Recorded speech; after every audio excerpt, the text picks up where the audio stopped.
चलिए, आज जो पढ़ने वाले हैं, सबसे पहला जो टॉपिक आपको यहाँ पर दिख रहा होगा, जिसका नाम है क्या चीज़ लिखा है, देखो पढ़िए। थोड़ा सा बोर्ड को इधर लेके आते हैं, है ना, इसको इधर लाते हैं। सब बच्चे लोग मगर भूल जाते हो चीज़ें जल्दी। चलो, थोड़ा नया बोर्ड है ना, तो अभी थोड़ा सा इसमें हाथ बैठाने में थोड़ा सा समय लगेगा, ठीक। चलिए, आय संबंधी अवधारणा। चलिए, कॉपी में जल्दी से नोट डाउन करिए। अभी आप लोग यहाँ पर आय संबंधी अवधारणा लिखिएगा। आय संबंधी अवधारणा।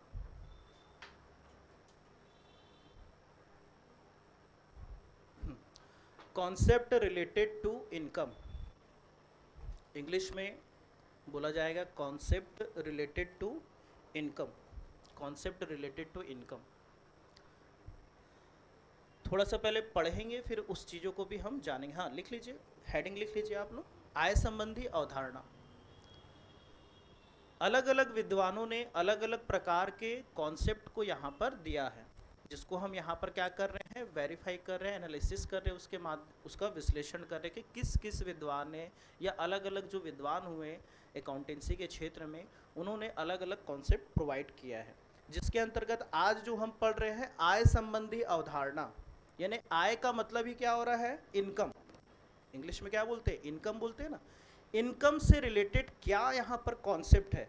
जो भी चीज़ हम लिखते हैं किताबों में, लेखांकन का जो हम कार्य करते हैं, तो उसका क्या यहाँ पर कॉन्सेप्ट आता है, वो चीज़ को यहाँ पर हम देखेंगे। एक बार पहले थोड़ा सा पढ़ लेते हैं, समझ लेते हैं, उसके बाद मैं आपको समझाऊंगा क्या लिखा है। देखिए यहाँ पर इस अवधारणा, क्या लिखा है, इस अवधारणा के अनुसार किसी अवधि के लिए लाभ, इस अवधारणा के अनुसार किसी अवधि के लिए लाभ उस अवधि की आयों की व्ययों पर अधिकता है। तो पहला पॉइंट यहाँ से जो निकल कर आ रहा है, तो लिखिएगा कॉपी में जल्दी से, कि यह अवधारणा हमें यह बताता है, यह अवधारणा हमें यह बताता है कि, यह अवधारणा हमें यह बताता है कि एक लेखांकन अवधि में, एक लेखांकन अवधि में आयों की व्ययों पर कितनी अधिकता है, आयों की व्ययों पर कितनी अधिकता है। यानी इनकम जो है वो एक्सपेंडिचर से कितना एक्सेस है। क्या बोला मैंने, कि जो इनकम है वो एक्सपेंडिचर से कितना एक्सेस है, यानी आयों की व्ययों पर कितनी अधिकता है। समझ में आ रहा है। अब यहाँ पर एक शब्द आया आय, और एक आया व्यय।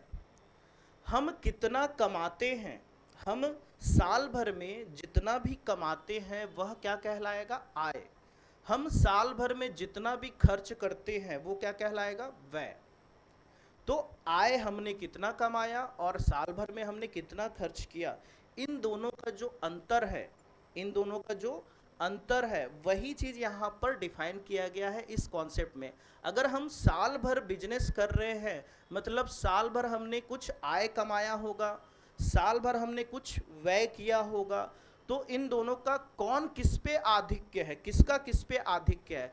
आय ज़्यादा आपने कमाया है कि व्यय आपने ज़्यादा कर दिया, इस चीज को जानने के लिए ही इस कॉन्सेप्ट का यूज किया जाता है। ने इस अवधारणा के अंतर्गत यह बताया गया है कि आयों का व्ययों पर कितना आधिक्य होता है ना। देखिए लिखा है, आय संबंधी अवधारणा का मूल तत्व यह है कि आय उन लेन देनों से होती है जिनसे व्यापार के मालिक क्या होते हैं, संपत्ति के दावों में क्या कर सकते हैं, वृद्धि कर सकते हैं, है ना।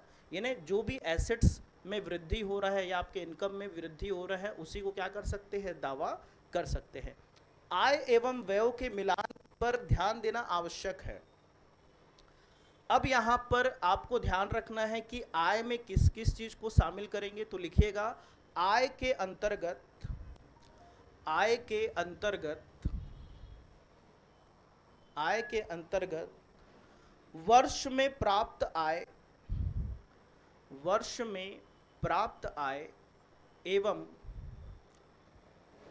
उपार्जित, देखिए यह एक वर्ड लिखा है उपार्जित, क्या लिखा है उपार्जित या प्राप्य, तो क्या लिखा आपने यहां पर बताइएगा एक बार। आय के अंतर्गत वर्ष में प्राप्त आय एवं उपार्जित या प्राप्य, जिन लोग इंग्लिश में लिख रहे होंगे तो वहां देख लीजिएगा रिसीव्ड या अक्रूड वर्ड है ना, उसके लिए रिसीव्ड या अक्रूड कहा जाता है उपार्जित को। तथा व्ययों में, व्ययों में चुकाए गए खर्चे एवं अदत्त व्ययों को ध्यान में रखना पड़ता है। एवं व्ययों में, एवं व्ययों में चुकाए गए खर्चों एवं अदत्त व्यय को ध्यान रखना पड़ता है। तो अभी मैं समझाऊंगा कि ये उपार्जित क्या है और ये अनुपार्जित क्या है ना, समझेंगे अभी इस चीज को।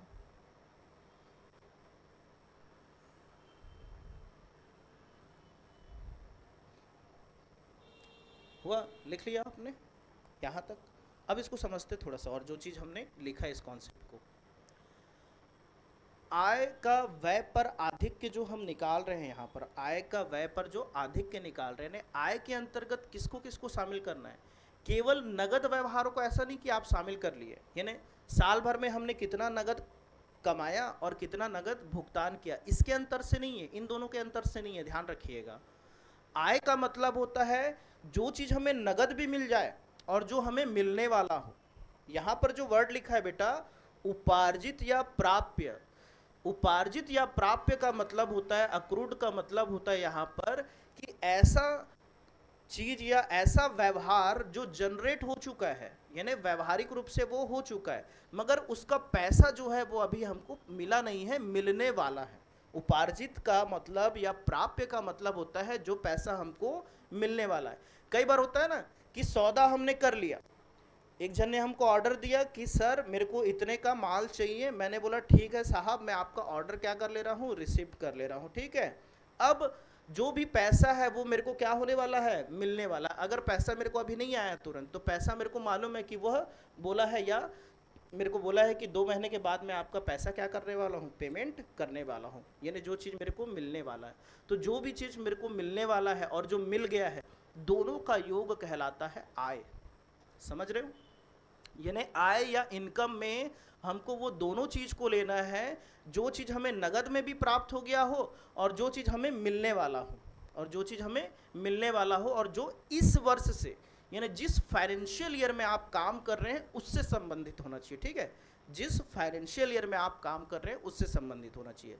उसी प्रकार व्यय में देखते हैं, उसी प्रकार व्यय में देखते हैं, यहाँ पर लिखा है कि व्यय में चुकाए गए खर्चे, चुकाए गए खर्चे यानी हमने किसी को वेतन दिया, हमारे यहाँ कोई काम कर रहा था, उसको सैलरी दिया हमने 1000 रुपये।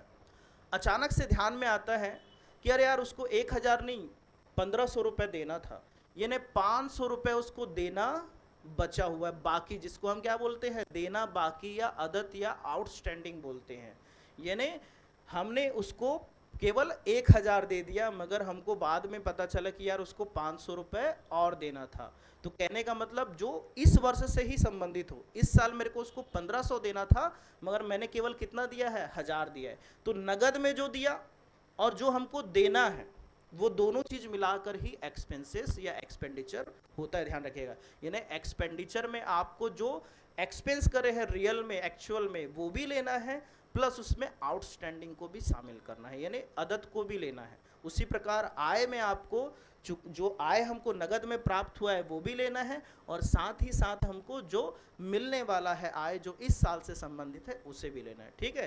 तो ये कॉन्सेप्ट क्लियर हुआ कि आय में नगद भी शामिल करेंगे और जो मिलने वाला है इस साल का उसे भी शामिल करेंगे। उसी प्रकार व्यय में जो हमने भुगतान किया है उसको भी शामिल करेंगे, और जो हम इस साल के संबंध में भुगतान करने वाले हैं जो अदत है, आउटस्टैंडिंग है, उसको भी हम यहाँ पर व्यय में शामिल करेंगे। तो इस प्रकार यह कॉन्सेप्ट क्या होता है, समाप्त होता है ना, आय संबंधी अवधारणा। देखिए छोटे छोटे कॉन्सेप्ट से ही उठाएगा क्वेश्चन, है ना, लास्ट टाइम बताया भी हूँ मैं और दिखाऊंगा भी अभी क्वेश्चन, है ना। आज जो कॉन्सेप्ट पढ़ रहे हो ना, जाके आप जो पहला और दूसरा वीडियो मैंने डाला है उसको आप एक बार जरूर देखिएगा, उसमें आपको यहाँ से क्वेश्चन मिल जाएगा कौन कौन से क्वेश्चन आए हैं। ठीक है, चलिए अगले अवधारणा पे हम चलते हैं। अगले अवधारणा का नाम क्या है देखिएगा, पढ़िएगा। हाँ चलिए इसको रखिएगा कॉपी में। आय एवं व्ययों के मिलान की अवधारणा। आय एवं व्ययों के मिलान की अवधारणा, concept of matching income and expenditure.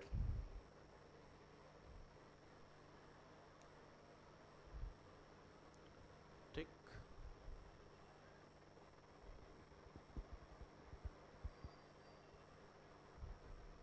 हुआ यहाँ तक?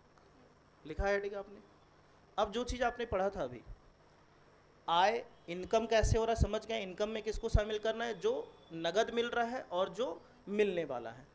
एक्सपेंडिचर में किसको शामिल करना है, जो हमने पेमेंट किया है और जो करने वाले हैं, दोनों चीज़ को। अब उन दोनों का हम क्या करने वाले हैं, यहाँ पर मिलान करने वाले हैं। क्या करने वाले हैं, मिलान करने वाले, मैचिंग करने वाले हैं। क्योंकि अगर आप बेटा बिजनेस चला रहे हैं तो आपको क्या करना पड़ेगा, आय और व्ययों का मिलान करना पड़ेगा। मिलान करने से ही हमें यह समझ में आता है कि हमारा आय अधिक है कि हमारा व्यय अधिक है। क्योंकि हम यहाँ बिजनेस करने बैठे हैं तो हम लाभ कमाने के उद्देश्य से बैठे हैं, ना कि हानि उठाने के उद्देश्य से बैठे हैं। तो लाभ जानने के लिए हमने कितना कमाया है और हमने कितना खर्चा किया है, इसके बारे में हमको क्या करना पड़ता है, मिलान करना पड़ता है। तो वही यह सिद्धांत या अवधारणा आपको बताता है कि कितना लाभ यानी कितना आय हुआ और कितना व्यय हुआ, उन दोनों का हमको क्या करना है, मिलान करना है। चलिए तो लिखिएगा, देखिए यहाँ पर एक बार पढ़ भी लेते हैं। व्यवसाय का प्रमुख उद्देश्य, क्या बोला है, व्यवसाय का प्रमुख उद्देश्य लाभ कमाना है। हर कोई जानता है कि भाई व्यवसाय हम खोले हैं तो लाभ कमाने के लिए। लाभ ही वह प्रेरणा शक्ति है जो व्यापारी को जोखिम उठाने के लिए क्या करता है, प्रेरित करता है। क्योंकि बिना प्रॉफिट के लिए आप कुछ करना नहीं चाहेंगे। आज के डेट पे आप पोस्ट लेना चाहते हैं, शायद इसलिए यहाँ पर आ रहे हैं ना, क्योंकि हमको पोस्ट लेना है तो उसके लिए मेहनत करना पड़ेगा, जोखिम उठाना पड़ेगा हमको। और व्यापार के काम काज में निरंतर क्या रहते हैं, व्यस्त रहती है। अतः उसे लागत और आय के मिलान को करते रखना है। यानी हमेशा जितना कॉस्टिंग आ रहा है, आप व्यापार चला रहे हैं तो कितना लागत आ रहा है और कितना आय कमा रहे हैं, उसका क्या करना पड़ता है, मिलान करना पड़ता है, ताकि वह इस बात का आकलन कर सके कि कितना लागत करके कितना लाभ कमाया जा सकता है। यानी अगर मैं इस पे इंफ्रास्ट्रक्चर पे मान लीजिए 5 लाख रुपए लगा रहा हूँ तो कितना मैं यहाँ से अर्न कर पाऊँगा। कभी भी आप पहले जानना चाहते हैं कि भाई आप जो भी चीज़ चालू कर रहे हैं, स्टार्ट कर रहे हैं बिजनेस, तो शुरू में उसकी लागत कितनी आएगी, और साथ ही साथ आप ये भी आकलन कर लेते हैं कि भाई इतना लगाऊंगा तो मैं इतना कमा सकता हूँ, ऐसे करके। तो वही चीज़ यहाँ पर बात किया गया है। तो चलिए इसके अंतर्गत लिखिएगा, इस अवधारणा के अंतर्गत, इस अवधारणा के अंतर्गत यह बताया गया है, इस अवधारणा के अंतर्गत यह बताया गया है कि, यह बताया गया है कि लागत और आय का, लागत और आय का मिलान, लागत और आय का मिलान हमेशा करते रहना पड़ेगा। लागत और आय का मिलान हमेशा करते रहना पड़ेगा, जिससे जिससे हम यह जान पाए, जिससे हम यह जान पाए कि लाभ कितना मिलेगा, जिससे हम यह जान पाए कि लाभ कितना मिलेगा। ठीक है, जिससे हम यह जान पाए कि लाभ कितना मिलेगा।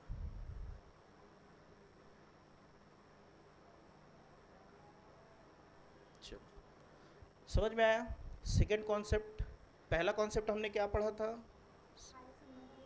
आय और व्यय संबंधी अवधारणा पढ़ा था। फिर दोनों का हमने क्या पढ़ा, मिलान संबंधी अवधारणा, है ना। दोनों का क्या करते हैं, मैचिंग करते हैं हम लोग। उसके बाद तीसरा देखिएगा, आय प्राप्ति की अवधारणा।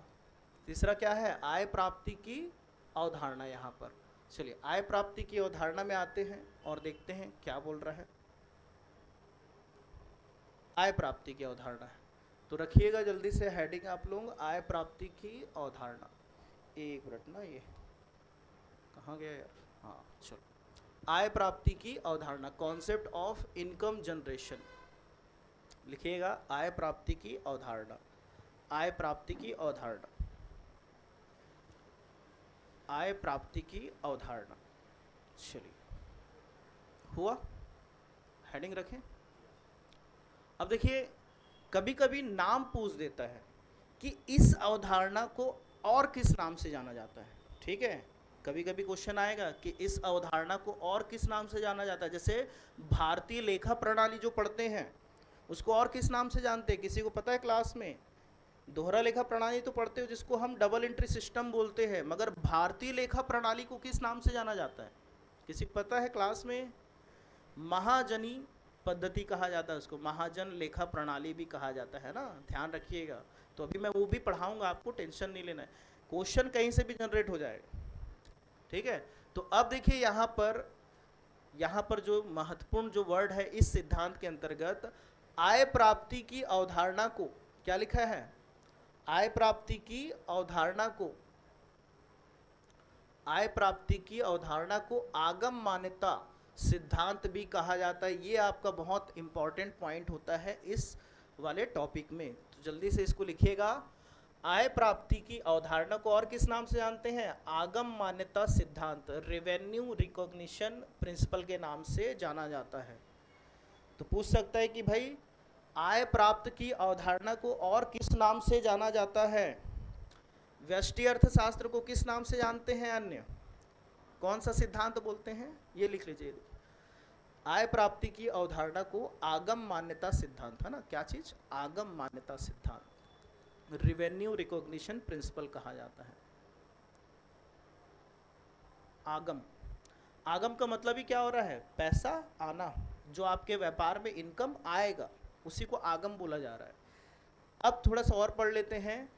इस अवधारणा के अनुसार, इस अवधारणा के अनुसार बोला है, आय उस तिथि को उपार्जित मानी जाती है, उस तिथि को उपार्जित मानी जाती है जिस तिथि को वह प्राप्त होती है। ये बहुत महत्वपूर्ण वर्ड है यहाँ पर।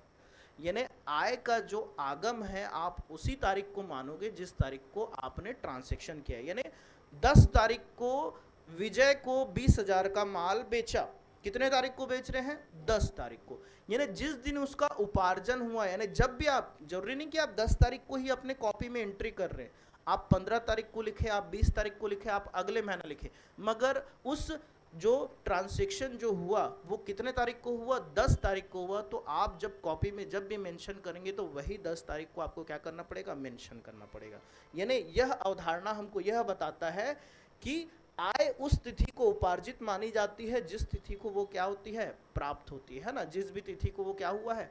प्राप्त हुआ है। यानी 10 तारीख को मैंने माल बेचा है तो 10 तारीख का एंट्री मेरे को यहाँ पर करना पड़ेगा। ठीक है, चलिए तो इसको लिखिएगा। इस अवधारणा के अनुसार, इस अवधारणा के अनुसार आय उस तिथि को उपार्जित मानी जाती है जिस तिथि को वह प्राप्त होती है। तो यहाँ आगे और भी लिखा है, इसका अभिप्राय उस तिथि से है जब माल या सेवाएं रोकड़ अन्य मूल्य के बदले ग्राहकों को दी जाती है, अर्थात जिस दिन सुपुर्दगी के कारण रकम प्राप्त होती है। यानी जिस दिन भी पैसा आपको क्या होता है? मिलता है। 10 तारीख को बेचे हो तो 10 तारीख का ही पैसा आप लिखोगे, है ना, ये चीज़ आपको यहाँ ध्यान रखना है। तो ये हो गया, ये आपका आय प्राप्त की अवधारणा, है ना, आय प्राप्त, आय प्राप्त की अवधारणा। तो इसको क्या कहा जाता है? आय प्राप्त की अवधारणा को आगम मान्यता सिद्धांत भी कहा जाता है। ये जो पॉइंट है सबसे ज़्यादा महत्वपूर्ण है इस टॉपिक में, पूछ सकता है, ध्यान रखिएगा कि भाई आय प्राप्ति के सिद्धांत को या अवधारणा को और किस नाम से जानते हैं? तो आगम प्राप्ति या आगम मान्यता सिद्धांत के नाम से भी इसको जाना जाता है, ध्यान रखिएगा। ठीक है, समझ में आ रहे हैं चीज़ें? ठीक है, बहुत दिन से सारा चीज़ छोड़ चुके हो, अभी तो आप लोग बेसिक नहीं बता पा रहे थे, है ना, तो कोई दिक्कत नहीं है, डरना नहीं है, सारा चीज़ हो जाएगा। अब क्लास आए हो रजत सर के यहाँ, है ना, तो समझ में आ जाएगा भाई। ठीक है, कोई दिक्कत नहीं। चलो, तो इसके अंतर्गत जो चीज़ बोला था एक बार उसको थोड़ा सा और देख लेते हैं। यहाँ बोला है कि दो शर्तें उसको पूरा होना चाहिए। क्या बोला है? जबकि निम्नलिखित दो शर्तें क्या होते हैं? पूरी होती है इसके अंतर्गत। पहला क्या बोल रहा है, पढ़िए एक बार। उपार्जन की क्रिया पूर्ण है, the earning process is complete. और सेकंड क्या बोला है? विनिमय हो चुका है, an exchange has taken place. इन दोनों का मतलब क्या हो रहा है समझना। हम अपने व्यापार में जब भी जर्नल प्रविष्टि करते हैं, पहला काम क्या करते हैं हम लोग? पंजी प्रविष्टि करते हैं ना, जर्नल प्रविष्टि। तो कभी भी याद रखिएगा किसी ऑर्डर का एंट्री नहीं करते हम लोग। कोई मेरे को बोला, फ़ोन लगाया, भाई 5 लाख का माल मेरे को भेज देना, ऑर्डर दिया, पैसा वगैरह वो नहीं दिया है मेरे को, पैसा वगैरह नहीं दिया है। जब भी व्यापार में ऑर्डर दिया जाता है तो ध्यान रखिएगा ऑर्डर का एंट्री हम लोग नहीं करते। ये वही चीज़ बोलना चाह रहा है, ये जो पॉइंट है कि भाई उपार्जन की क्रिया पूर्ण है कि नहीं है, यानी जो चीज़ आपने किया है वो चीज़ कंप्लीट है कि नहीं। यानी पता नहीं कोई बस बोल दिया होगा कि भाई माल बस भेज देना मेरे पास और भेज दो करके, ऐसे करके, यानी वहाँ पर उसको क्रिया को क्या नहीं माना जाएगा? पूर्ण नहीं माना जाएगा। अगर कोई हमको केवल ऑर्डर देता है तो यानी आय संबंधी अवधारणा या जो आगम का जो सिद्धांत यहाँ पर लिया जा रहा है उसको आय तभी मानेंगे, आगम तभी मानेंगे जब आपका जो क्रिया है वो क्या हो जाएगा? उपार्जन का क्रिया पूर्ण होना चाहिए, तब वो आगम माना जाएगा, है ना।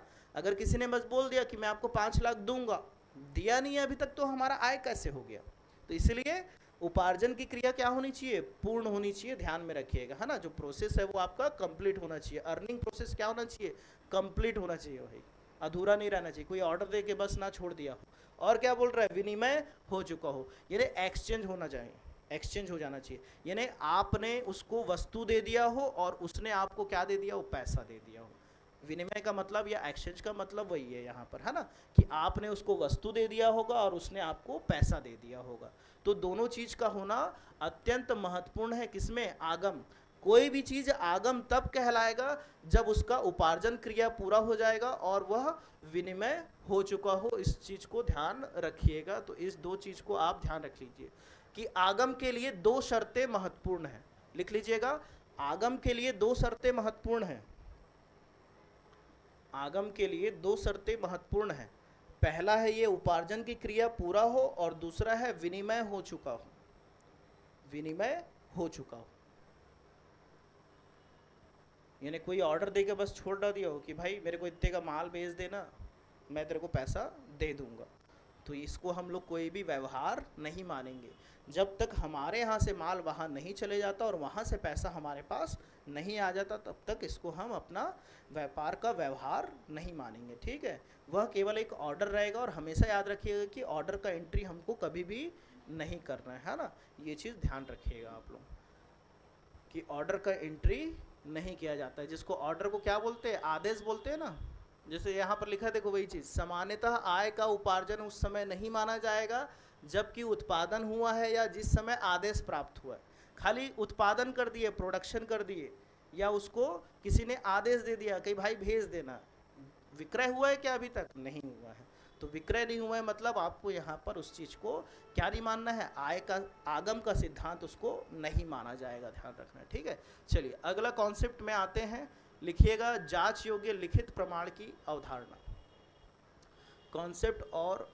कॉन्सेप्ट ऑफ लिखा है वेरीफाइबल रिटर्न एविडेंस।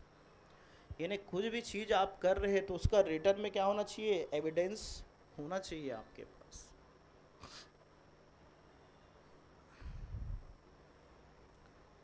तो लिखिएगा, इस अवधारणा के अंतर्गत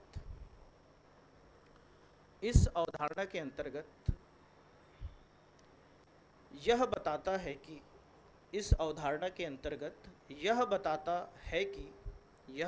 है कि व्यापार में जो भी व्यवहार किए जाते हैं, व्यापार में जो भी व्यवहार किए जाते हैं ना, ट्रांजैक्शन किए जाते हैं, व्यापार में जो भी व्यवहार किए जाते हैं उनका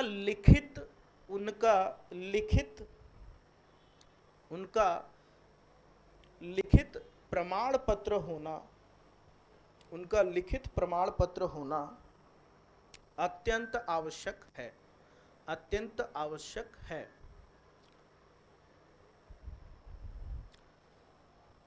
लिखित प्रपत्र के अंतर्गत, लिखित प्रपत्र के अंतर्गत, लिखित प्रपत्र के अंतर्गत, लिखित प्रपत्र के अंतर्गत, ये लिख लीजिएगा, बीजक, बीजक, इनवाइस बोलते हैं ना, इनवाइस, बीजक, बिल, बीजक, बिल, रसीदे या प्रमाणक, जिसको वाउचर्स बोलते हैं अपन, क्या बोलते हैं, वाउचर्स। ये आता है कभी कभी क्वेश्चन में, एग्जाम में। प्रमाणक किसे कहते हैं, प्रमाणक किसे कहते करके क्वेश्चन आता है ना। अभी जो भी छोटे छोटे शब्द आ रहे हैं उसका एक दिन में क्लास लूंगा, जितने छोटे शब्द आ रहे हैं, देनदार, लेनदार, प्रमाणक, उमक, जो भी है दुनियादारी, सबका एक दिन क्लास चलेगा। उसमें सारे वर्ड के बारे में बता दूंगा, जितने सारे वर्ड आते हैं, जितने सारे वर्ड यहाँ पर हम फेस करेंगे, वो सारे वर्ड का क्लास एक दिन रहेगा। जो भी चीज़ आ रहा है ना, नोट डाउन करके रखे रहना कि सर मेरे को ये वाला पॉइंट समझ में नहीं आया, सर ये प्रमाणक किसको बोलते हैं करके। जो भी चीज़ आपको अभी समझ में नहीं आएगा उसको नोट डाउन करके रखना। तो हम लोग एक दिन जब वो क्लास रहेगा उस दिन पूछना फिर कि सर ये वाला पॉइंट अगर मैं मेरे से छूट गया वो, तो आप ध्यान रखिएगा उस चीज़ को, सर ये वाला पॉइंट बताइए, ये छूटा हुआ है करके, है ना। तो मैं चाहता हूँ कि आप जब एग्ज़ाम में जाए तो एकदम कॉन्सेप्ट आपका एकदम क्लियर रहना चाहिए, किसी प्रकार का कोई व्यवधान नहीं आना चाहिए भाई, है ना। चलो यहाँ तक समझ में आया चीज़ें, है ना। हम लोग क्या लिख रहे हैं यहाँ पर, जांच योग्य लिखित प्रमाण की अवधारणा, ये लिख लिए। यानी यह अवधारणा हमको यह बताता है कि भाई जो भी व्यवहार कर रहे हैं हम, जो भी व्यवहार कर रहे हैं, जो भी ट्रांजैक्शन कर रहे हैं, उसके लिए एक लिखित क्या होना चाहिए, प्रपत्र होना चाहिए, ताकि बाद में किसी प्रकार की समस्या का सामना हमें ना करना पड़े। कोई बोला कि भाई तूने मेरे को 5 लाख रुपए मेरे को पेमेंट करना था, तू मेरे को 5 लाख रुपए अभी तक दिया नहीं है, तो आप क्या करोगे, अपना खाता दिखाओगे, अपना जो भी चीज़ रखे हो आपकी, भाई मेरे बैंक अकाउंट से इतना कट गया, देख ले, पूरा चीज़ है मेरे पास, सबूत। तो लिखित में चीज़ रहेगी तो किसी प्रकार की भविष्य में हमें समस्या नहीं होगी। चीज़ों को लिख के रखना जरूरी है। अगर आप ही से मैं उधार लेके आया 10 लाख रुपए, मैं बोला थोड़ा थोड़ा करके आपको पेमेंट कर दूंगा, किसी दिन 5,000 दिया, किसी महीने 10,000 दिया, कभी 2,000 दे दिया, कभी 3,000 दे दिया। अब आप लिख के नहीं रखे, आप पूछे कि यार कितना दे दिया, मैं बोल दिया कि भाई मैं 2.5 लाख रुपए दे चुका अभी तक। आप कुछ कर सकते हैं? आपके पास भी सबूत नहीं है, मेरे पास भी सबूत नहीं है। तो चीज़ों को लिखित के रूप में रखना बहुत आवश्यक है। यानी हम जो अकाउंटेंसी का काम यहाँ पर करते हैं, इसलिए चीज़ों को लिखते हैं। एक क्या है, कोटेशन है ना, क्या था, पहले लिख पीछे दे, भूल पड़े तो कागज से ले। यानी हमेशा चीज़ों को पहले लिखना चाहिए। ये चीज़ हमको बताता है भाई कॉमर्स जो हम यहाँ पर पढ़ रहे हैं, है ना। चलिए अगले टॉपिक पे आते हैं, देखते हैं। अगला लिखिएगा, देखिए बेटा, लिखा है सारता की प्रथा, सारता की प्रथा, सारता की प्रथा, प्रैक्टिस ऑफ एसेंस, सारता की प्रथा।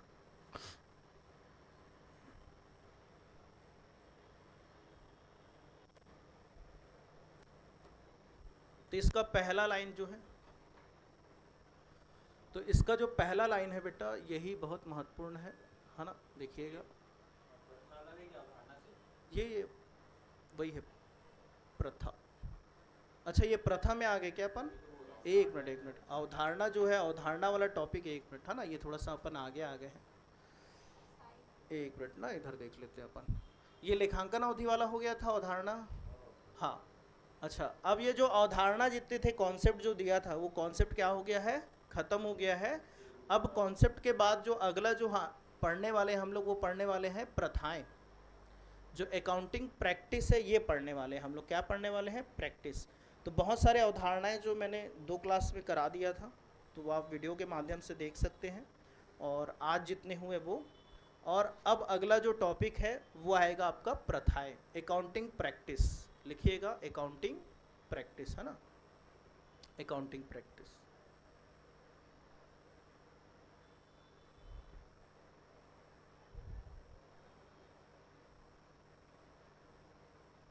एक मिनट ना,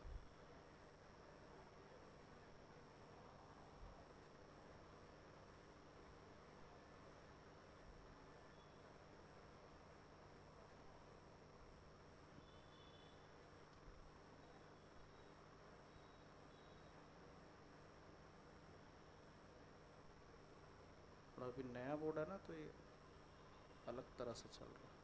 ठीक, अगला जो टॉपिक हमारा रहेगा लेखांकन प्रथाएं। तो जो कॉन्सेप्ट था वो कॉन्सेप्ट हमारा हो चुका है, अब हम आ गए हैं लेखांकन की प्रथाएं में, है ना। किसमें? लेखांकन की प्रथाएं में।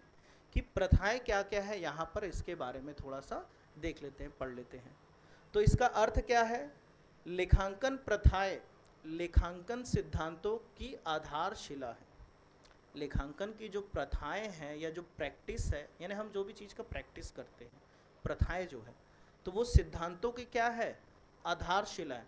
जिस भी सिद्धांत, जो भी सिद्धांत बनते हैं, हम उसके आधार पे क्या करते हैं? उसको फॉलो करते हैं। चाहे आप धर्म के परिप्रेक्ष्य में देख लीजिए, चाहे आप अपने व्यवहारिक जीवन में देख लीजिए।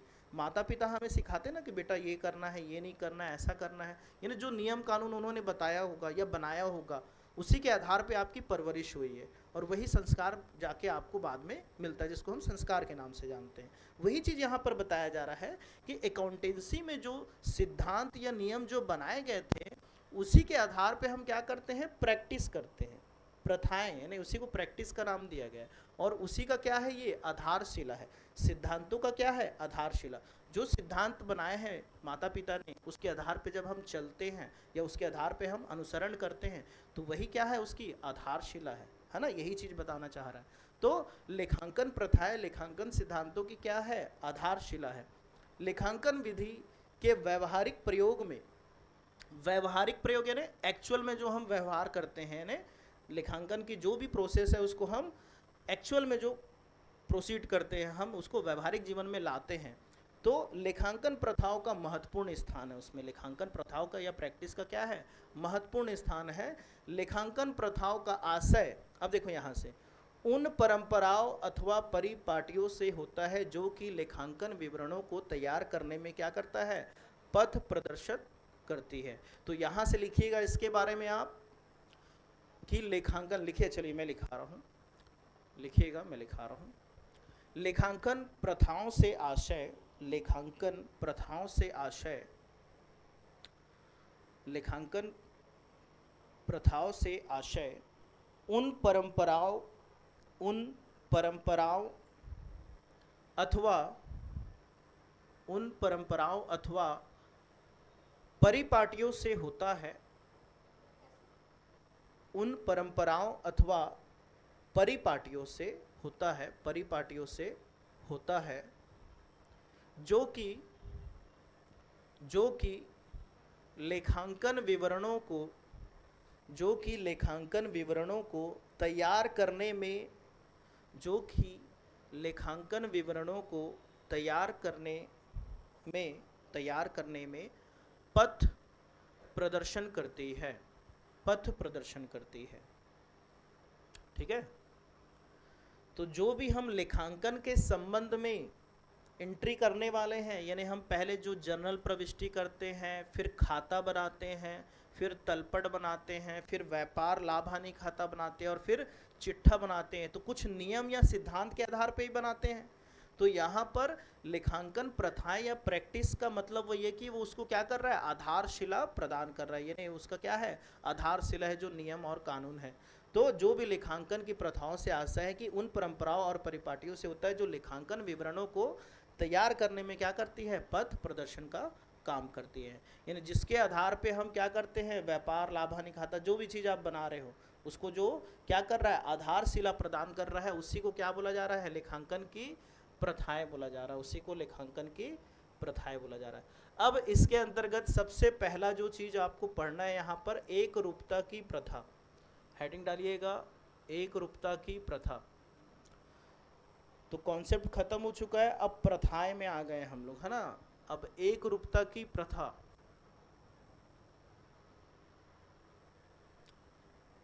एक रूपता की प्रथा।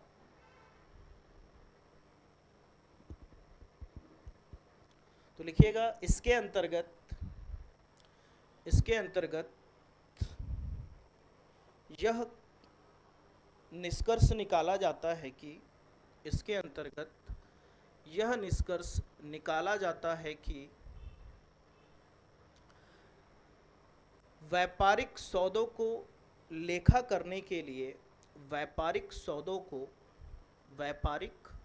सौदों को, व्यापारिक सौदों को लेखा करने के लिए प्रत्येक वर्ष, व्यापारिक सौदों का लेखा करने के लिए प्रत्येक वर्ष समान नियमों एवं पद्धतियों का प्रयोग करना चाहिए। इन्हें जो नियम आप बनाए हैं, जो भी प्रिंसिपल बनाए हैं या जो भी टर्म्स एंड कंडीशन को आप फॉलो कर रहे हैं, वो हर साल एक जैसे रहना चाहिए बेटा, अलग अलग नहीं रहने चाहिए। अगर हर बार आप अलग नियम को फॉलो करके अकाउंट बनाओगे तो गलत बनेगा। आज आप किसी चीज़ को डेबिट कर रहे हो, कल बोलेंगे कि उसको डेबिट नहीं करना है, क्रेडिट कर दो, तो वहाँ पर फिर क्या हो जाएगी, जो आपके सही जो बनाने का तरीका है वो विफल हो जाएगा। हमको अभी मैथ्स में जब हम पढ़ते हैं किसी चीज़ को, मैथ्स में चीज़ पढ़ते हैं, तो ये जो है किसका साइन है, सबको पता है, प्लस। अब प्लस को आप बोलने लगोगे कि नहीं, इसको अब क्या बोलेंगे, माइनस बोलेंगे, तो वो क्या हो जाता है, गलत अवधारणा को प्रस्तुत करेगा। मगर आप रीजनिंग के पर्पस से देखेंगे तो वहाँ पर कहता है, क्वेश्चन आता है कि भाई प्लस को माइनस कहा जाए, गुणा को भाग कहा जाए। हाँ, जब मानने बोल रहा तब मान के बना सकते हैं आप, है ना, मैथ्स में, क्योंकि मैथ्स का तो कोई ओवर और छोड़ है नहीं, है ना, कई बार बहुत कुछ भी चीज़ कर देता है वो। तो यहाँ पर हम जो अकाउंटेंसी पढ़ रहे हैं, तो अकाउंटेंसी में हमको ध्यान रखना कि भाई जो चीज़ डेबिट होता है वो डेबिट ही होगा, जो चीज़ क्रेडिट होता है वो क्रेडिट ही होता है। जिस नियम को हम फॉलो करें हैं कि भाई पाने वाला जो डेबिट होता है, देने वाला क्रेडिट होता है, ठीक है। व्यापार में वस्तु का आना डेबिट होता है, व्यापार से वस्तु का जाना क्रेडिट होता है, यानी जो चीज़ बिजनेस में इन होगा वो डेबिट करिए, जो बिजनेस से आउट होगा वो क्रेडिट करिए। कोई भी एक्सपेंसेस है या लॉस है, कोई भी व्यय या हानि है, उसको आप क्या करते हैं, विकलन करते हैं। कोई भी आय या लाभ है उसको क्या करते हैं, समाकलन करते हैं। तो जो भी नियम या रूल्स आपने पहले से पढ़ के रखा है उसी को फॉलो करना है, हर साल उसको चेंज नहीं कर सकते।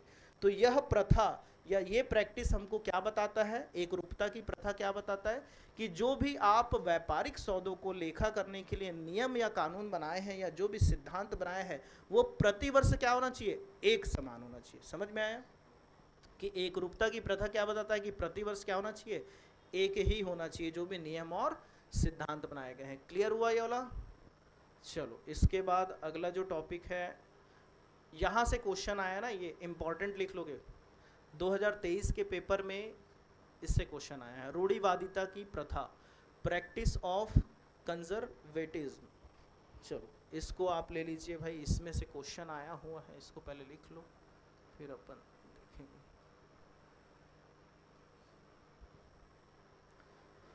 रूढ़िवादिता की प्रथा, आईएमपी लिख लो, है ना, आईएमपी ये पॉइंट क्या है, आईएमपी। एक मिनट, पेन चलेगा कि नहीं चलेगा,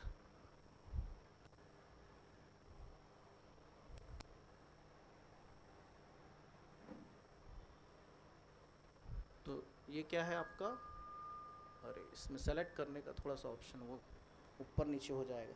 चलो ठीक है, तो आईएमपी लिख लियो ये टॉपिक को।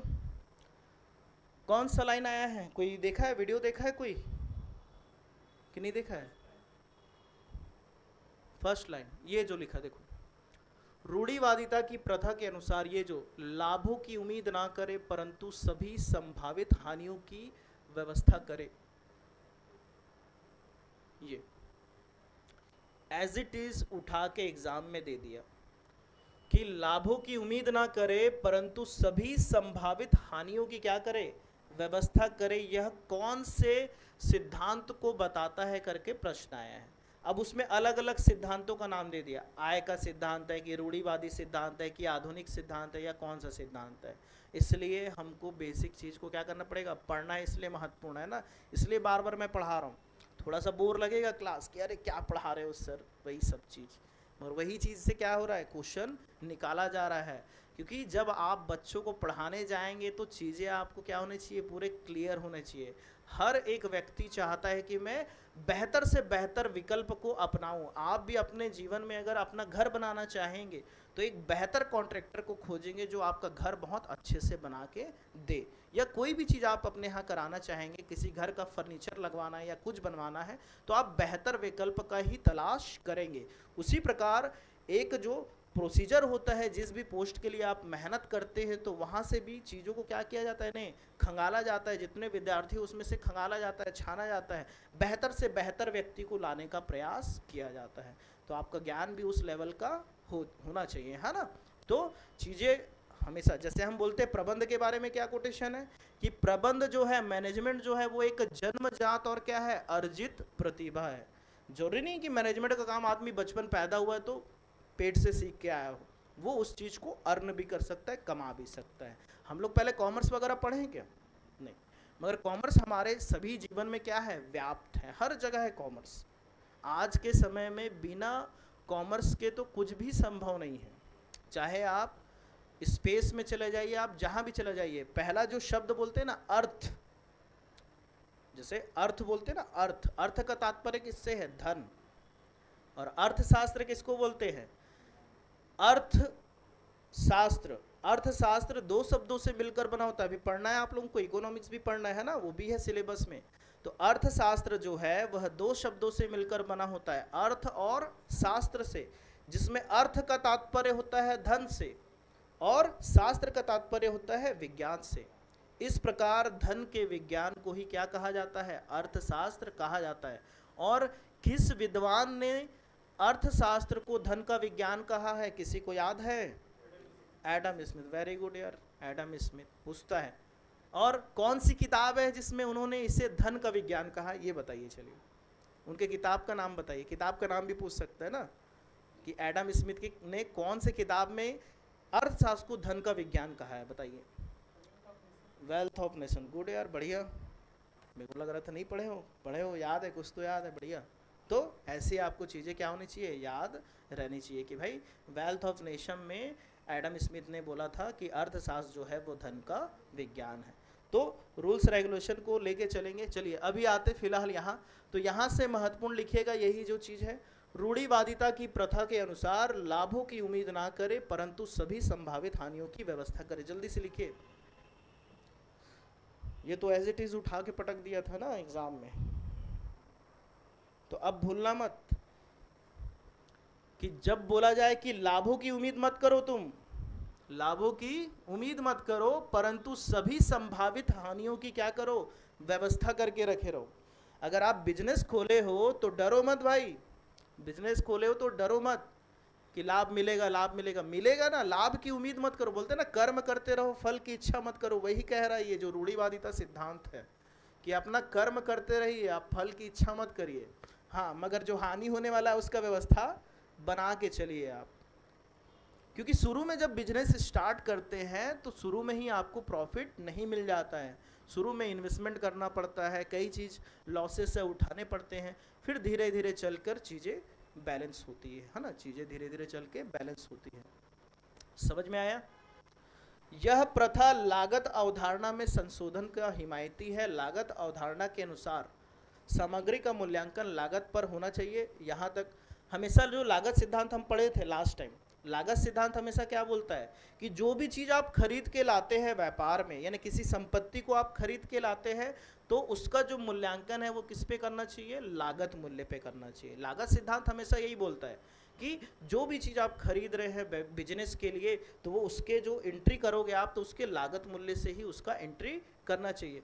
बट यहाँ पर कई चीज़ें ऐसे होते हैं जिसमें आता है एक आपका ना बिका हुआ माल, ना बिका हुआ माल जिसको हम क्या बोलते हैं, क्लोजिंग स्टॉक बोलते हैं, है ना।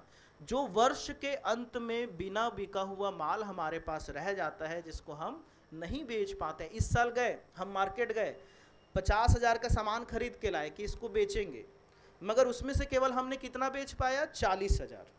हमने कितना खरीदा था, 50,000 का सामान, हमने केवल कितना बेचा, 40,000 का सामान। तो जो 10,000 का सामान हमारे पास रह गया वही हमारे व्यापार का क्या कहलाता है, अंतिम रहत्या या क्लोजिंग स्टॉक।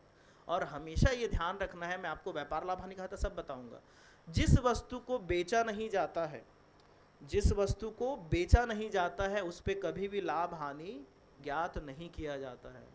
जब मैं पढ़ाऊंगा ना तब फॉर्मेट भी बताऊंगा, तब चीज़ें एकदम क्लियर हो जाएंगी। कि अभी तक आप लोगों को पता होगा कि व्यापार लाभ हानि खाता बनाते हैं तो क्रेडिट पक्ष में हम क्या ले लेते हैं, अंतिम स्टॉक, लेते हैं ना क्रेडिट पक्ष में अंतिम स्टॉक, क्लोजिंग स्टॉक, कभी सोचे वो काहे के लिए लेते हैं?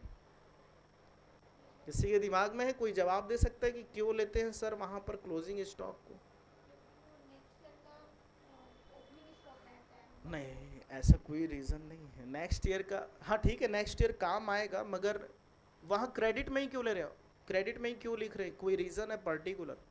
बहुत बड़ा रीज़न है जिसको मैं आपको जब वो बताऊंगा तब वो चीज़ आपको क्या हो जाएगी, क्लियर हो जाएगी। कि अभी तक आपने पढ़ा होगा कि भाई बस टीचर लोग रटा देते हैं कि अंतिम स्कंद का जो लेखा किया जाएगा वो व्यापार खाते के क्रेडिट पक्ष में किया जाएगा, अगर नीचे दिया है समायोजन में तो व्यापार खाते के क्रेडिट में करेंगे, और साथ ही साथ चिट्ठे में हम संपत्ति पक्ष में इसको ले जाके रखेंगे, एसेट्स अकाउंट, एसेट्स में रखेंगे इसको करके, ऐसे करके रटा देते हैं ना।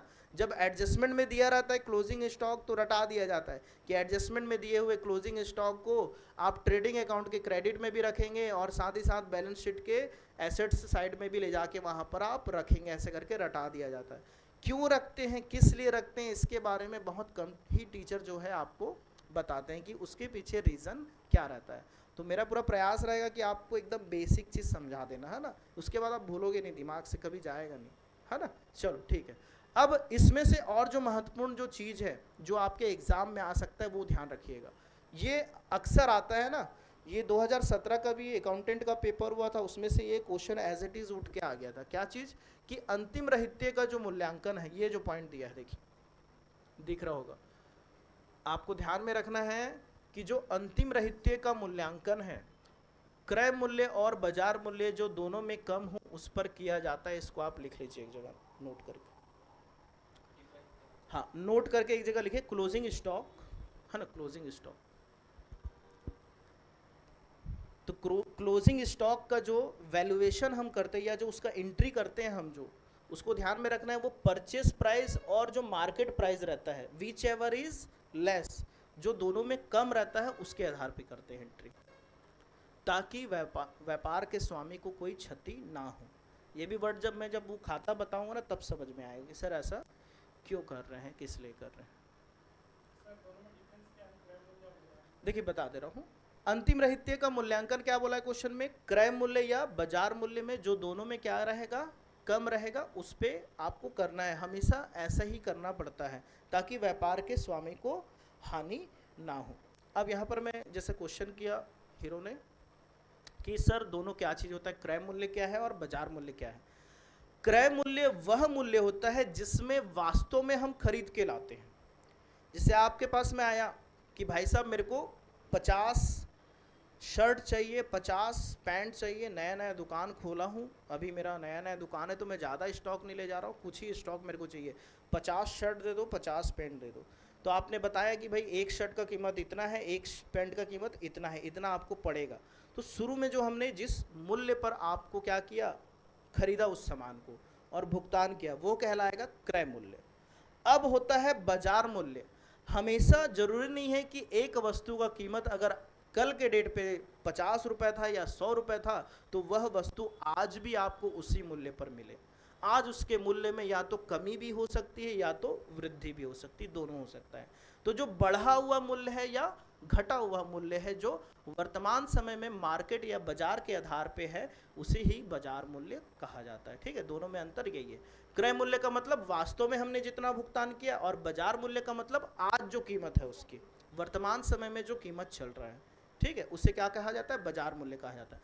तो हमेशा याद रखिएगा जो क्लोजिंग स्टॉक है, जो आपके पास बिना बिका हुआ माल रह जाता है, उसका जो वैल्यूएशन करते हैं हम, हमेशा वो किस पे करते हैं, क्रय मूल्य यानी जितने में हमने खरीदा था, और बाजार मूल्य यानी आज जो कीमत है, दोनों में जो कम रहेगा, दोनों में जो कम रहेगा उसी के आधार पर क्या किया जाता है, यहाँ पर वैल्यूएशन किया जाता है। ये लाइन एज इट इज उठा के एग्जाम में दे देता है कि बताइए कि अंतिम रहत्य का मूल्यांकन किस आधार पर किया जाता है या किस मूल्य के आधार पर किया जाता है, क्रय मूल्य के आधार पे, लागत मूल्य के आधार पे, बाजार मूल्य के आधार पे, या लागत मूल्य और बाजार मूल्य जो दोनों में कम हो उसके आधार पे। तो हमको ध्यान रखना है दोनों में जो कम हो उसके आधार पे एक क्वेश्चन ये यहाँ से जनरेट होता है। ठीक है, समझ में आया ये पॉइंट।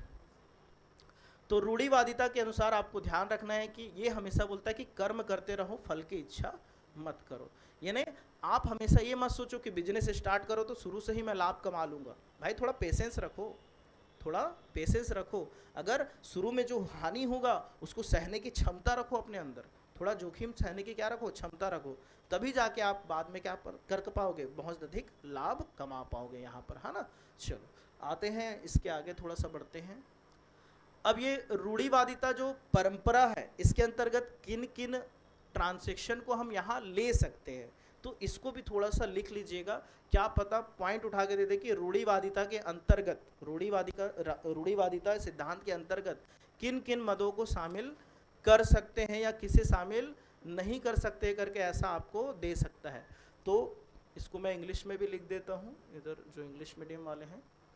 पहला लिखा है देखिएगा, देनदारों पर अप्राप्य ऋण या छूट के लिए क्या करना, संचय करना। यानी इसको आप लिख लीजिएगा, जो इंग्लिश वाले हैं, रिजर्व फॉर बैड डेब्ट्स। रूढ़िवादिता सिद्धांत आपको यही कहता है कि आप अपने हानि, यानी जो व्यवसाय में होने वाली हानि है, संभावित हानि है, उसके लिए क्या करके रखे, प्रावधान करके रखे, पैसा इकट्ठा करके रखे। जिस व्यक्ति को उधार माल बेचा जाता है, जिस व्यक्ति को उधार माल बेचा जाता है उसे क्या कहते हैं, देनदार। जिस व्यक्ति को उधार माल बेचा जाता है उसको क्या कहते हैं, देनदार कहते हैं। और जिसको हमने उधारी बेचा है, जरूरी नहीं है कि पूरा पैसा हमें प्राप्त हो जाए, कभी कभी पैसा हमें नहीं भी मिल पाता है। जैसे विजय माल्या पीएनबी का पैसा लेके भाग गया, बहुत सारा पैसा लिया था उधारी, बहुत सारा पैसा लिया था उधारी, मगर क्या उसने पीएनबी का पूरा पैसा दिया, नहीं दिया। तो और जब भी कोई बैंकिंग सिस्टम में किसी को जब उधार दिया जाता है और वह पैसा अगर नहीं लौटाता है तो उसको क्या कहा जाता है, पता है कि नहीं पता है, ध्यान रखिएगा, एनपीए कहा जाता है ना। क्या कहा जाता है, एनपीए। और क्या क्या आ गया यार, एनपीए कहा जाता है, non performing assets. Non performing assets कहा जाता है बैंकिंग क्षेत्र में। कि बैंकिंग क्षेत्र में यदि किसी बैंक ने किसी व्यक्ति को या खाता धारक को पैसा दिया उधारी कि भाई इतना रुपए का, लाख का लोन ले ले तू, करोड़ों रुपए का लोन दे दिया, और वो करोड़ों रुपए चुकाने में क्या हो गया, असक्षम हो गया, सक्षम नहीं है, वो नहीं दे सकता है, तब वैसे संपत्तियों को नॉन परफॉर्मिंग एसेट्स कहा जाता है। उसी प्रकार व्यापार में जब हम बिजनेस करते हैं, जब हम किसी को उधार माल बेचते हैं, क्रेडिट में सेल्स करते हैं, तो जरूरी नहीं कि जिनको क्रेडिट में सेल्स किया गया हो सब के सब ईमानदार हो, ऑनेस्ट हो, बी ऑनेस्ट हो और पैसा दे दे। कई लोग पैसा नहीं भी देते हैं। जब पैसा नहीं दिया जाता है उसी को हम कहते हैं अप्राप्य ऋण या बैड डेब्ट्स। क्या कहते हैं, बैड डेब्ट्स। तो ऐसे होने वाले हानि के लिए आप पहले से क्या करें, कुछ पैसा इकट्ठा करके रखें, रिजर्व करके रखें, ताकि आपको व्यापार में किसी प्रकार का विकट परिस्थितियों का सामना ना करना पड़े, है ना। इसलिए क्या करते हैं हम लोग, पैसा पहले से, लाभ में से कुछ पैसा पहले ही क्या करते हैं, रिजर्व करके रख लेते हैं कि हम 5% डेप्टर पे पहले से क्या करेंगे, रिजर्व करके। एडजस्टमेंट पढ़े हो ना 11th-12th में, जब पढ़े होंगे, बीकॉम में पढ़े होंगे कि देनदारों पर 5% डूबत ऋण के लिए संचय कीजिए, देनदारों पर 10% डूबत ऋण के लिए संचय करिए। ये वही चीज है बेटा, इसलिए संचय करने बोलता है कि जो हानि होने वाला है, कोई जरूरी नहीं कि सबसे पैसा मिल जाएगा, अगर नहीं मिला तो फिर कैसे करोगे। आपका जो आप सोच के रखे हो, बिजनेस को जिस वे पे ले जाना है या जो भी चीज़ आप सोच के रखे हो, कहीं ना कहीं उसमें थोड़े पीछे हो जाएंगे। इसलिए बोलता है कि 10% या 5% क्या करें, पहले से रिजर्व करके रखे। तो ये जो रिजर्व करने की व्यवस्था है ना, यही रूढ़िवादिता की सिद्धांत है। हम लोग देखे हैं कि भाई स्थायी संपत्ति जिसका प्रयोग करते, फर्नीचर है, मशीन है, प्लांट है, भवन है, उस पर डेप्रिसिएशन लगाते थे। याद है कि लिखा रहता था समायोजन में कि मशीन पर 10% क्या लगाइए, ह्रास लगाइए, ठीक है, प्लांट पे 20% ह्रास लगाइए। क्यों लगाते हैं, यही है वो रूढ़िवादिता। यानी उसका जो कॉन्सेप्ट आया वो कहाँ से आया, यहीं से आया है, यही चीज़ है वो। ये जो कॉन्सेप्ट पढ़ रहे हैं ना कि रूढ़िवादिता का सिद्धांत यही बोल रहा है कि भाई आप पहले से जो भविष्य में होने वाली हानि जो है उसके लिए क्या करके रखे, पहले से पैसा इकट्ठा करके रखे।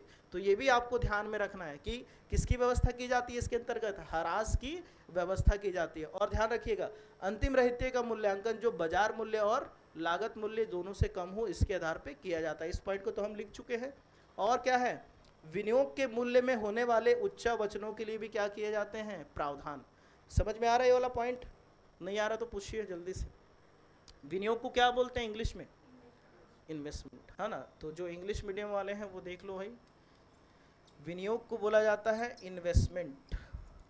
और ये वाला जो हरास वाला था, ये पॉइंट ध्यान रखिएगा, हरास को क्या बोलते हैं हम लोग? डेप्रिसिएशन बोलते हैं ना। अरे यार कैसे कैसे लिखा जा रहा है बोर्ड। इसको क्या बोलते हैं? डेप्रिसिएशन, है ना, डेप्रिसिएशन, डेप्रिसिएशन। तो डेप्रिसिएशन का जो हम क्या करते हैं, फंड क्रिएट करते हैं, वो भी रूढ़िवादिता का सिद्धांत है। अब यहाँ पर इन्वेस्टमेंट जो है, विनियोग जो है आपका उच्चावचन है ना, विनियोग जो है, इन्वेस्टमेंट जो है, आप पैसा रखें बहुत सारा, इस पैसे को हम क्या करते हैं, कहीं और लगा देते हैं, किसी और कंपनी में क्या करते हैं, लगा देते हैं कि भाई 5 साल के लिए लगा दिया। जैसे हम लोग बैंक में जब पैसा जमा करते हैं, 3 प्रकार के खाते खोले जाते हैं बैंक में। एक सबसे पहला जो आप सेविंग अकाउंट के नाम से जानते हैं, जिसको हम क्या बोलते हैं, बचत खाता। दूसरा जो व्यापारी लोग जो अपने यहाँ मेंटेन करते हैं, वो करंट अकाउंट या चालू खाता। जितने भी बिजनेसमैन हैं जो अपना व्यापार कर रहे हैं, जिस माध्यम से बैंक से क्या हो रहा है, ट्रांजैक्शन हो रहा है, वो सेविंग अकाउंट नहीं प्रीफर करते ना, बैंक इनको वैलिड नहीं मानता है। ध्यान रखिएगा, जितने भी व्यापारी गण हैं उनको कौन सा अकाउंट खुलाना पड़ता है, करंट अकाउंट खुलाना पड़ता है ना। तो करंट अकाउंट खुला रहता है उनका। और एक होता है, क्या बोलते हैं, सावधि जमा खाता या स्थायी जमा खाता, या जिसको हम एफडी अकाउंट के नाम से भी जानते हैं, फिक्स डिपॉजिट के नाम से भी जानते हैं। तो एफडी में क्या होता है, बैंक को पता रहता है कि यह व्यक्ति 3 साल तक, 5 साल तक, 10 साल तक, जितने दिन के लिए भी आप एफडी करें बैंक में, तो बैंक को पता रहता है कि इतने साल तक ये पैसा को और कहीं यूज़ नहीं करेगा, यानी ये बैंक में ही रहेगा। यानी बैंक थोड़ा श्योर रहता है वहाँ पर कि भाई ये पैसा बैंक के पास इतने साल रहेगा। तब बैंक इस पैसे को क्या करता है, कहीं और इन्वेस्टमेंट कर देता है, दूसरे जगह। उसको पता है क्योंकि इस पैसे को तो ये निकालेगा नहीं। अगर 10 लाख लोगों में 10 लोग भी निकाल लेंगे, या 100 लोगों में अगर 10 लोग भी पैसे को निकाल लेंगे, तो भी उतना ज़्यादा फर्क नहीं पड़ेगा। और वह भी आपको ये भी पता होगा कि अगर एफडी को बीच में तोड़ाते हैं तो बैंक अपना चार्ज ले लेता है, यानी जो उसको नुकसान होने वाला रहता है ना, वो भी आपसे क्या करता है, वसूल लेता है। निश्चित अवधि के बाद लोगे तो आपको पूरा इंटरेस्ट के साथ मिलेगा, मगर बीच में अगर एफडी तोड़ाओगे तो आपसे ही बल्कि और ले लेगा पैसा वो, यानी आपको ही कम पैसा मिलेगा, बैंक पूरा चार्ज ले लेगा उसका। ठीक है। तो जब स्थायी जमा खाता, कहने का मतलब जब एफडी पता रहता है कि इतने सालों का है, तो पैसा कहाँ करते हैं, इन्वेस्टमेंट कर देते हैं। तो कई बार क्या होता है, जरूरी नहीं कि बैंक ने जहाँ पर पैसा लगाया, इन्वेस्टमेंट किया, या जिस शेयर मार्केट में लगाया, या जिस कंपनी में लगाया, जिस योजना में लगाया, जरूरी नहीं कि वहाँ से हमेशा क्या हो, प्रॉफिट हो। ठीक है, लॉस भी हो सकता है। मगर यहाँ पर खाताधारक तो खड़ा है कि भाई मेरा 3 साल हो गया कंप्लीट, मेरे को इतना पैसा दोगे बोले थे, उतना पैसा मेरे को दो। तो बैंक को क्या होगा, अगर बढ़ गया तो अच्छी बात है, अगर कम हो गया तो, इसीलिए वो क्या करता है, विनियोग या इन्वेस्टमेंट के संबंध में होने वाले उच्चावचन का मतलब होता है बेटा जो यानी फ्लैक्चुएट रहता है ना, कहने का मतलब गिरता है, उड़ता है, यानी कहने का मतलब बढ़ता और घटता जो चीज़ है, यानी कभी उतार चढ़ाव जो आया रहता है मार्केट में, उसी को उच्चावचन कहा जाता है। मार्केट में जो उतार चढ़ाव आते हैं उसी को क्या कहा जाता है, उच्चावचन कहा जाता है। तो उसके लिए भी क्या करके रखे, प्रावधान करके रखे, रिजर्व करके रखे पैसा। यानी आप कोई इन्वेस्टमेंट से संबंधित काम कर रहे हैं और आपके पास पर्याप्त पैसा नहीं है, आप उसके लिए कोई रिजर्व करके नहीं रख रहे हैं, तो अचानक से फिर आपको क्या हो जाएगा, अपना बैंक बंद करना पड़ जाएगा, या फिर सामने वाला केस कर देगा, मेरा एफडी का पैसा इतना मिलने वाला था, नहीं दे रहा। समझ गए ये वाला पॉइंट, समझे अब। और क्या लिखा है, लेनदारों पर बट्टे की व्यवस्था नहीं की जाती है। लेनदार मतलब कौन होता है, किसको बोलते हैं लेनदार, क्रेडिटर, क्रेडिटर किसको बोलते बताओ। हाँ, अब जिनसे हम उधार खरीद के लाए हैं उनके लिए हम क्या प्रावधान करेंगे, यानी उनके लिए बट्टे की व्यवस्था, क्या बोला है, बट्टे की व्यवस्था, यानी उनसे अगर हमको कोई डिस्काउंट छूट मिलेगा वो तो हमारे लिए क्या है, लाभ है, तो उसकी कोई व्यवस्था आपको करने की आवश्यकता नहीं है। अब जो चीज़ लाभ हो रहा है उसके लिए क्या व्यवस्था करोगे, लेनदारों से जो छूट मिलता है वो हमारे लिए लाभ रहता है, मगर देनदारों को जो देते हैं छूट वो हमारे लिए नुकसान रहता है। तो देनदारों पर हम छूट या ऋण के लिए क्या करते हैं, रिजर्व करते हैं, मगर लेनदार के लिए हमको नहीं करना है। लेनदारों से हमको छूट मिलता है, वो हमारे लिए लाभ है, तो लाभ वाले चीज पे थोड़ी ना प्रावधान करेंगे, जो हानि होने वाला है जहां से हम उसके लिए प्रावधान करेंगे। इसलिए देनदार पे प्रावधान किया जाता है, ना कि लेनदार पर। यही बताना चाह रहा है वो पॉइंट, ठीक है, कि देनदारों पे प्रावधान किया जाता है, लेनदारों पे नहीं किया जाता है। तो क्लियर हुआ ये?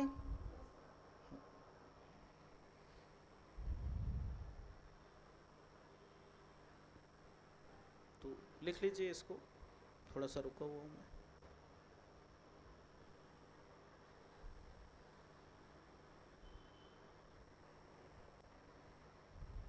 तो पहले हमने कॉमर्स पढ़ा जरूर है, मगर केवल पास होने के लिए पढ़ा। डेटर यानी हाँ जिससे लेना है, क्रेडिटर मतलब जिससे हमने उधार खरीदा है। मैं लिखाऊंगा, टेंशन मत ले, लास्ट टाइम यानी अभी जो अगला क्लास रहेगा ना उसमें इसीलिए लिखाऊंगा सबको कि किसको डेटर बोलेंगे, किसको क्रेडिटर बोलेंगे। क्रेडिटर मतलब जिससे हम उधार खरीद के लाते हैं, क्रेडिटर मतलब जिससे हम उधार खरीद के लाते हैं। हाँ हाँ हाँ, वर्ड थोड़ा सा वो उल्टा टाइप लगता है, हमको लगता है कि देनदार मतलब जिसको देना है, मगर उससे लेना है एक्चुअल में। देनदार मतलब जिससे हमको लेना है, और लेनदार मतलब जिसको हमको देना है। थोड़ा सा वर्ड अपोजिट है, हाँ थोड़ा वर्ड अपोजिट है यहाँ पर, क्या करें, अब बना ही दिया गया वैसा वर्ड, कुछ कर नहीं सकते। हो गया, चलो समझ में आ रही चीज़ें, सबको क्लियर हो रही है जो भी चीज़ पढ़ रहे हो? बचा तो नहीं है इधर, हीरो देख लो, बचा है? हाँ लिख लो लिख लो लिख लो, थोड़ा सा रुक जाते हैं, कोई हड़बड़ाहट नहीं।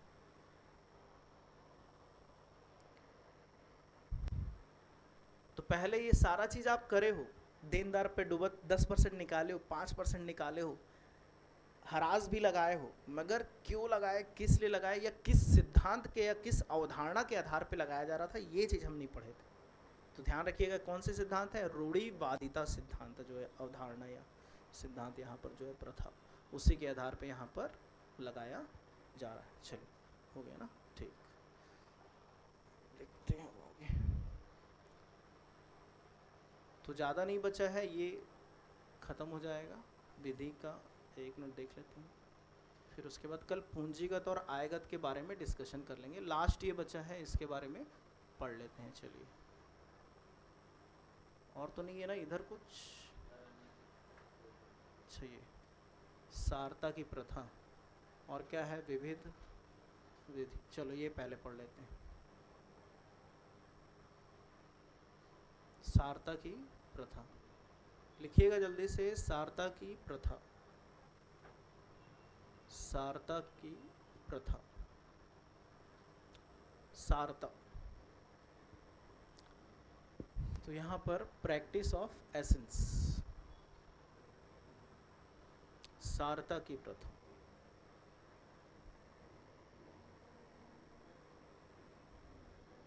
तो इसका जो पहला पॉइंट है वही महत्वपूर्ण है, वही चीज़ बस लिख लीजिए, क्योंकि जो चीज़ ज़्यादा यूजफुल नहीं रहेगा थोड़ा सा स्किप करेंगे, है ना, एकदम हर चीज़ों पे एकदम डिस्कस नहीं करेंगे। इसमें बस आपको ये लिखना है कि इस परंपरा के अनुसार लेखांकन से मिलने वाली सूचनाएं यथार्थ रूप में क्या होनी चाहिए, सही होनी चाहिए। बस इतना ही कहना चाहता है। ओवरऑल इसका कॉन्सेप्ट जो है यही है कि जो भी आप लेखा कर रहे हैं, जिसका भी आप अकाउंटेंसी कर रहे हैं, वो क्या होना चाहिए, यथार्थ होना चाहिए, सत्य होना चाहिए, कोई झूठ बात नहीं होना चाहिए। किसी भी मिथ्या चीज़ को आपको नहीं लिखना है, जो सच है, वास्तव में है, यथार्थ रूप में है, उसी चीज़ों को आपको क्या करना है, लिखना है। तो यही चीज़ बताता है सारता की प्रथा। इसमें और ज़्यादा महत्वपूर्ण नहीं था, रूढ़िवादिता बहुत महत्वपूर्ण था, इसलिए उसको मैंने पूरा डिटेल में बताया है ना, एक एक पॉइंट वहाँ से। यहाँ से केवल बस यही लिखिएगा, इस परंपरा के अनुसार लेखांकन से मिलने वाली सूचनाएं यथार्थ रूप में क्या होनी चाहिए, सही होनी चाहिए। यानी जो भी चीज़ आप लिख रहे हो, अगर 20,000 मिला है तो 20,000 ही लिखना है, हमको 10,000 नहीं लिखना है, ठीक है। अगर किसी को 5,000 का पेमेंट करें तो 5,000 का हमको लेखा करना है, ना कि हम वहाँ पर 500 रुपये का पेमेंट कर देंगे। जो भी सूचनाएं जो मिल रही है वो यथार्थ होनी चाहिए, सही होनी चाहिए। किसी के बोलने पे हम लेखा नहीं कर देंगे। हर चीज़ का एक क्या होना चाहिए, अभी पढ़े थोड़ी देर पहले, लिखित प्रपत्र होना चाहिए। तो जो भी अकाउंटिंग का काम होता है वो किसके आधार पे किए जाते हैं? लिखित प्रपत्र के आधार पे किए जाते हैं। जितने भी दुकान वाले यहाँ पर बड़े बड़े बिजनेसमैन लोग, जिस लोग भी व्यापारी लोग अभी बैठे हैं, उन लोग भी अपने यहाँ ITR फाइल मेंटेन करवाते हैं। तो टैली सॉफ्टवेयर आता है, सब जानते हैं। आज के वर्तमान समय में जो अकाउंटिंग का काम होता है वो टैली सॉफ्टवेयर के अंतर्गत होता है। जो भी चीज़ पहले लिखा पढ़ी के रूप में कर रहे थे, आप कॉपी किताब में लिखते थे, वो क्या होता है? कंप्यूटिंग हो गया, आज के डेट पे कंप्यूटराइज्ड हो गया है, तो टैली के माध्यम से होता है। तो जो भी वहाँ पर एंट्री करने जाता है, जो लड़का जो भी अकाउंटिंग का काम करता है या अकाउंटेंट जो काम करता है, तो उस दुकान के जितने भी वाउचर्स रहते हैं उसको मांगता है वो, भाई आपका वाउचर्स ला के दो, यानी आपका जो बिल है वो ला के दो, बिल या वाउचर्स जो भी आप मेंटेन करते हैं वो दीजिए। उसके आधार पे फिर वो एंट्री करता है कंप्यूटर में कि इतना खरीदा, इतना बेचा, इतने का माल यहाँ से आया था, इतना माल इसको बेचा, इतने में बेचा, वो फिर उसका एंट्री करता है ना, वही चीज़ है। तो जो भी चीज़ लिखोगे, यानी जो सूचना है, कहीं से भी अपने मन से नहीं लिख दोगे कि 20 तारीख को इतने रुपए का माल बेचा करके, उसका कोई लिखित प्रपत्र ही नहीं है, तो उसका आपको कोई भी एंट्री नहीं करना है। इसलिए बोल रहा है कि यथार्थ सूचनाएं, जो भी सूचना है, इन्फॉर्मेशन, वो क्या होनी चाहिए? यथार्थ होनी चाहिए, सत्य होनी चाहिए। ठीक है, तो यहाँ पर यही बोल रहा है। अगला लिखिएगा, प्रकटीकरण की प्रथा। प्रकटीकरण, प्रैक्टिस ऑफ डिस्क्लोजर। प्रकटीकरण यानी यहाँ पर छल कपट बोलते हैं ना, अक्सर लोग करते हैं छल कपट। ठीक है, वो मेरे से आगे बढ़ जाएगी, मैं उसको पीछे छोड़ दूंगी, ऐसा वैसा चलता है ना, तो वही चीज़ है, छल कपट, वो सब नहीं होना चाहिए। ठीक है, यहाँ पर ये सिद्धांत तो वही बताता है। प्रकटीकरण की प्रथा, प्रैक्टिस ऑफ डिस्क्लोजर। प्रकटीकरण प्रथा का आशय यह है कि वित्तीय विवरण पूर्ण ईमानदारी से क्या किया जाएगा? तैयार किए जाने चाहिए। जो भी फाइनेंशियल स्टेटमेंट आप तैयार करने वाले हैं, जो भी जर्नल प्रविष्टियाँ, व्यापार लाभ हानि खाता, चिट्ठा आप बनाने वाले हैं, उसी के बारे में बोल रहा है। वित्तीय विवरण का या फाइनेंशियल स्टेटमेंट का मतलब क्या है? वित्तीय विवरण मतलब क्या है? Financial statement. जो भी आप फाइनेंशियल स्टेटमेंट या फाइनल अकाउंट आप बनाने वाले हैं, वो सारा चीज़ वो किस पे आधारित होना चाहिए भाई? पूर्ण ईमानदारी से तैयार किए जाने चाहिए। यानी आपको बी ऑनेस्ट होके बनाना, ऐसा नहीं कि किसी भी चीज़ को अगर 1 लाख का चीज़ है उसको 10,000 कर दिए, है ना, धोखे से या गलती से या जानबूझ के, यानी गलत चीज़ों को आप नहीं लिखना है। उनमें सभी तथ्यों और सूचनाओं को सही सही उल्लेख होना चाहिए।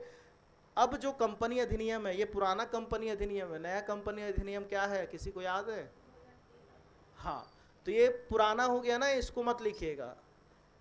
कंपनी अधिनियम 1956 जो लिखा है, अब ये हो गया है चेंज होकर, सॉरी बेटा निकल रहा था, क्या करें, आदत हो गया है।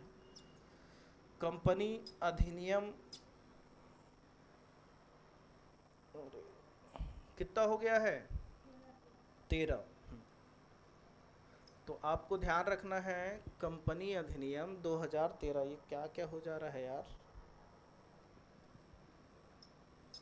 कंपनी अधिनियम, अरे लिख लो यार, चलो, पता नहीं पेन चल नहीं रहा है। कंपनी अधिनियम 2013 लिखना है ना, ध्यान रखिएगा, 2013। 56 के जगह कितना लिखना है? 2013 लिखना है। जो नया कंपनी अधिनियम जो है संशोधित होकर बन गया है कंपनी अधिनियम 2013।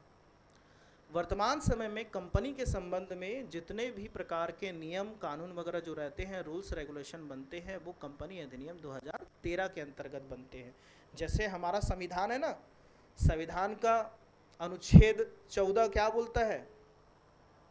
किसी को याद है? विधि के समक्ष समता, यानी कानून के लिए सभी लोग क्या है? समान है। चाहे वो कम आय कमाने वाला व्यक्ति हो या ज़्यादा आय कमाने वाला व्यक्ति हो या कोई भी हो, कानून के सामने सभी क्या है? समान है। अनुच्छेद 17 क्या बोलता है? अस्पृश्यता का अंत, यानी किसी से छूआछूत या भेदभाव हमें नहीं करना है।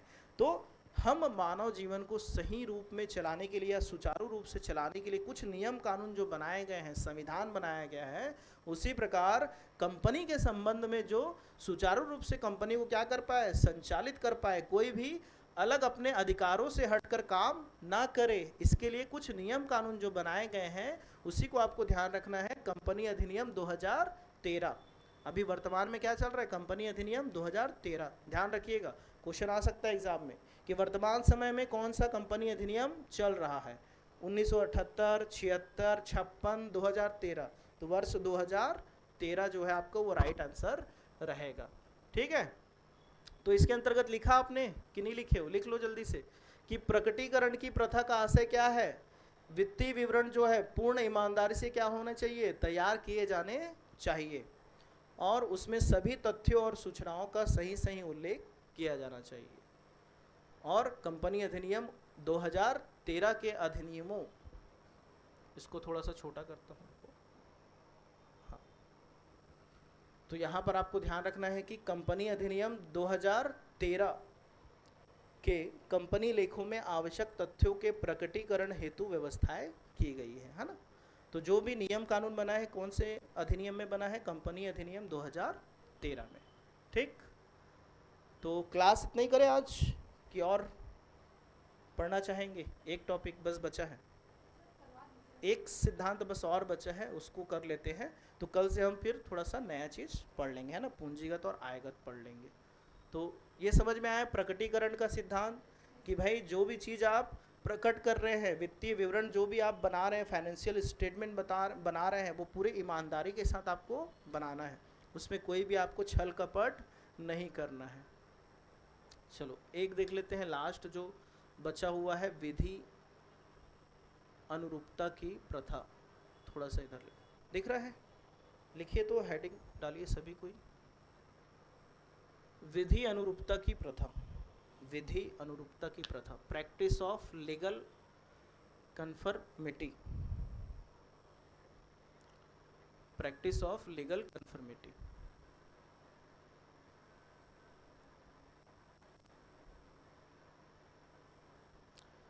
तो विधि अनुरूपता मतलब क्या समझ में आ रहा है?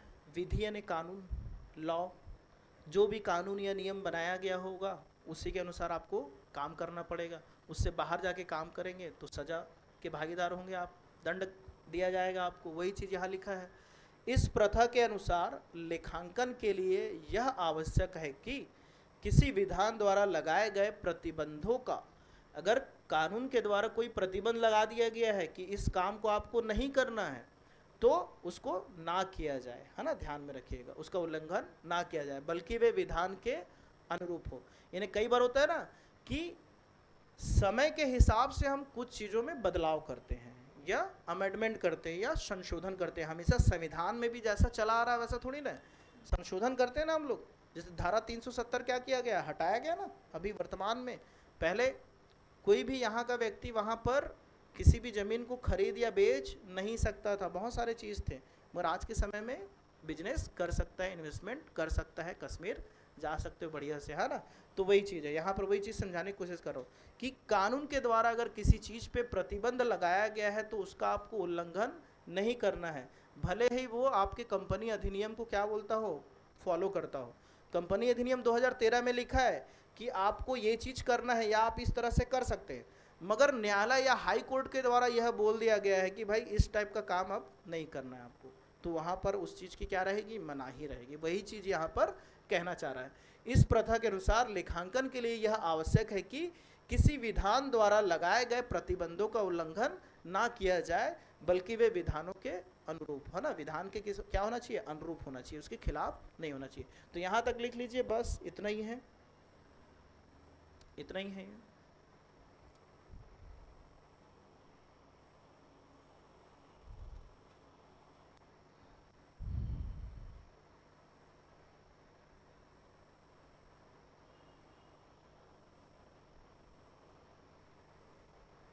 ठीक है, विधि के अनुरूप होना चाहिए। उदाहरण के लिए बोला है बैंकिंग कंपनी, बिजली कंपनी, बीमा कंपनी, संयुक्त पूंजी वाली कंपनी के लिए अंतिम खाते और वित्तीय विवरण तैयार करने के लिए अधिनियम के जो प्रारूप दिए गए वो अलग अलग हैं। आप बीमा कंपनी वगैरह अलग नियम के आधार पर लेखा करते हैं, बिजली कंपनी का आप अलग लेखा करते थे, सेकेंड ईयर में पढ़े थे, है ना। कंपनी के संबंध में या बैंकिंग के संबंध में आप अलग एंट्री करते हैं। तो हर जगह जो प्रारूप है वो भिन्न भिन्न है ना। चलो लिख लो, बस हो गया ये आज का क्लास, यहाँ पर हम समाप्त करेंगे। तो विधि अनुरूपता की प्रथा, तो लगभग चीज़ें समझ में आई आज जितना पढ़े, पुराने याददाश्त ताज़ा हो गई सबकी, कॉमर्स वाले, हाँ ना, कॉमर्स पूरा छोड़ के बैठे हो लग रहा, दूर दूर तक कोई नाता नहीं है हमारा स्कूल में पढ़े थे, अब तो पढ़ना नहीं है हमको, ठीक। स्कूल में आप लोग ना पास होने के लिए पढ़ लिए। वर्तमान जो एजुकेशन या एजुकेशन सिस्टम है, इसका जो प्रारूप है आपको ध्यान रहना चाहिए, ठीक है। आने वाले अपने पीढ़ी को आप क्या करिएगा, बताइएगा कि बेटा पास होने के लिए मत पढ़ो, एक्सीलेंसी लेने के लिए पढ़ो, चीज़ों को समझो, जितना अधिक समझ सकते हो, रटो मत। रटोगे तो बाद में अभी जैसी स्थिति आपकी, आपको यहाँ आके बैठना पड़ रहा है, शायद समझ के पढ़े रहते तो यहाँ नहीं बैठते अभी, है ना, वही चीज़ है। तो चीज़ों को रटना नहीं है, समझना है, और जहाँ ना समझ आए तो बिल्कुल आप पूछिएगा कि सर ये क्या चीज़ है, और उस समय नहीं पूछ रहे हो, बाद में याद आ रहा है तो नोट डाउन करके रखे रहिए कि सर ये पॉइंट मेरे को समझ में नहीं आया था, इसको एक बार और फिर से एक्सप्लेन करिएगा, ठीक है। चलिए बहुत बहुत धन्यवाद, क्लास समाप्त करते हैं आज का।